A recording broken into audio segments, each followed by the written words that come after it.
What did you make of it all?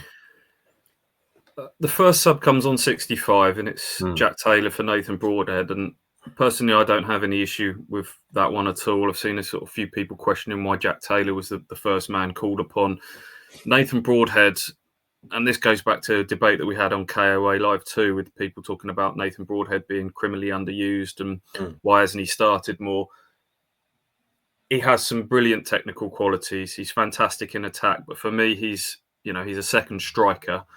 And his out of possession stuff sometimes isn't quite there for me. And certainly he's not a player necessarily you want on the pitch in this kind of game state where you're trying to see things out. And he was kind of increasingly anonymous. So I understood why he came off.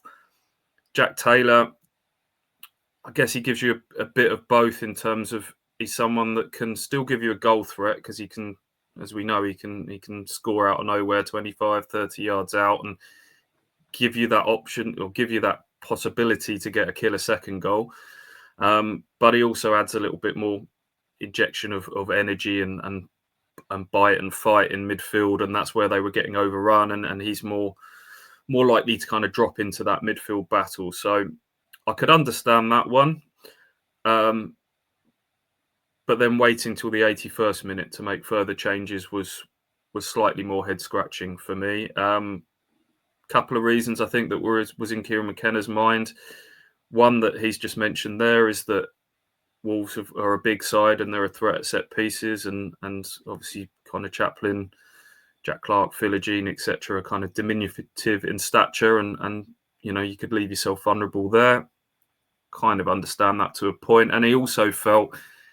He sort of said in his post-match that after that sort of hour mark, he felt that Ipswich had kind of weathered the storm a little bit and were, had forced a couple of corners of their own. And I guess the temptation is that starting 11 has been able to kind of backs to the wall at Bournemouth in midweek. And he maybe was feeling that you could disrupt that and, have faith in them to do it again. But this had a different feel to it to the Bournemouth game. Bournemouth looked like the atmosphere was flat. They looked like they'd sort of run out of options off the bench.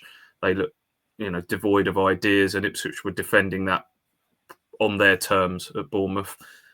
Didn't feel this way in this game. It felt like Wolves were carving through them at times, were quite incisive. It felt like it was trending a certain way.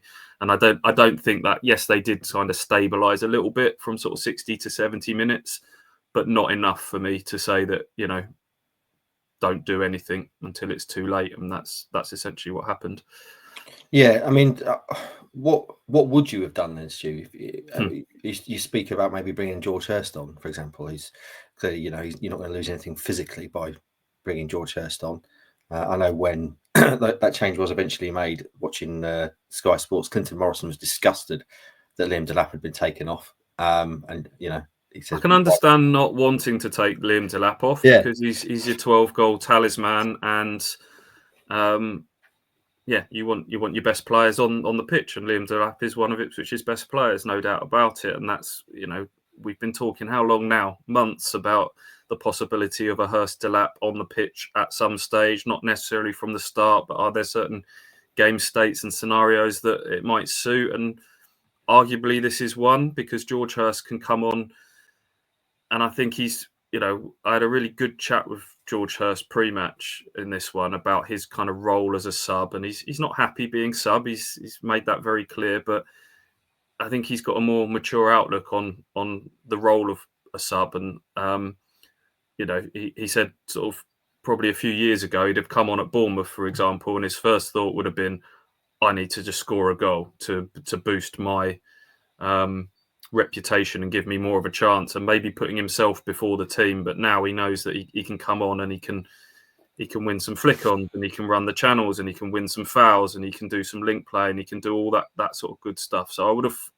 fully trusted George Hurst to come on and help the team. And he's a goal threat as well. He's got 4 goals from a limited number of minutes, got that brilliant header against Forest last time out. He's just made his Scotland debut, so his confidence is going to be high. So he's someone that I would have liked to have seen on the pitch a little longer. And then if you don't want to take Liam Delap off, is this a scenario where you can find him a slightly different role? If you don't want to go for traditional front two because you think that's going to leave you short or vulnerable elsewhere? Can you play Delap wider? Can you play him a little bit deeper? I don't know. This is, I'm not a football manager. None of us are. I'm not going to say that I'm a tactical mastermind, and Kieran McKenna will have his reasons, but it felt like something should have happened. And there's other areas of the pitch as well. Calvin Phillips has ended up being an unused sub, and I think we've seen Calvin Phillips grow and grow in the time that he's been on the pitch recently. We know the experience that he's got. So they're probably two players that I felt I'd have liked to have seen maybe a little bit earlier. Yeah, I guess the frustration is that this is the game where you want to kind of leave everything out there on the field, don't you? You don't want to feel like there's any kind of stones unturned or anything you've left. You essentially want to go down swinging, to use a boxing analogy, which we'll come back to in a minute. And maybe with that change there, and as you say, not giving George Hurst a bit more time on the pitch, feels like maybe that's something that they could have done differently. But clearly we're sitting here with our captain hindsight hat on, and it's easy to say that now we know how the game played out. And as you say, exactly, it's vaguely farcical that we're criticising Kieran McKenna.